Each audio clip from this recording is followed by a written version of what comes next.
ఆయన strength pre production అండి. Yeah yeah pre production లో బ్యాకప్ ఒక బ్యాకప్ రెడీగా ఉంటది ఆయనకి. అవును ఆయన స్టోరీ అంత గట్టిగా రాసుకుంటారు, ఈ బ్యాకప్స్ కూడా అంత గట్టిగా ఉంటాయి. అంటే ఇది జరగకపోతే నెక్స్ట్, ఇది జరగకపోతే నెక్స్ట్. సో దానివల్ల ఎన్ని ఛాలెంజెస్ వచ్చినా, ఈ డేట్స్ కాంబినేషన్స్ అవన్నీ వచ్చినా we are able to accommodate it because ఒక్కొక్కసారి ఆర్టిస్ట్ లేకపోయినా కూడా ఆర్టిస్ట్ ఉన్నాడని ఆ సీన్ తీసి ఆర్టిస్ట్ విడిగా పిలిపించి మళ్ళీ ఆర్టిస్ట్ దాంట్లో పెట్టి తీస్తాం.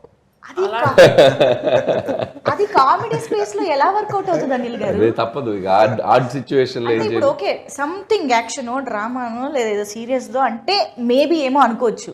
Comedy is just like reaction కూడా కదా. లాస్ట్ షెడ్యూల్ కొద్దిగా అట్లా అయింది కానీ ప్రతి సీన్ అలా చేయలేం కానీ ఏదన్నా 1 or 2 సీక్వెన్స్ ఇక కాంట్ బట్ ఇక తప్పదు రిలీజ్ టైం దగ్గరకు వచ్చాం కాబట్టి అన్నప్పుడు మ్యాచ్ చేసి తీసేస్తాం.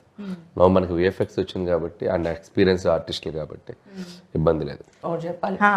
ఇప్పుడు ఈయన అన్నారు కదా, ఒక ఆర్టిస్ట్ లేకపోయినా సజెషన్లో ఇంకెవరన్నా పెట్టి అది ఫినిష్ చేస్తాం. That kind of smart work చేశారు ఈయన. బట్ అటువైపు మీరు అన్నట్టు కామెడీకి రియాక్షన్ రావాలి కదా. సో అప్పుడే మా డైరెక్ట్లో ఉన్న యాక్టర్ బయటకు వస్తారు. సో ఆ కామెడీ, ఆ డైలాగు, ఆ రియాక్షన్ ఈయన ఇచ్చేస్తే ఆటోమేటిక్లీ ఇక్కడ ఉన్న actor they can perform easily. అది జరిగింది.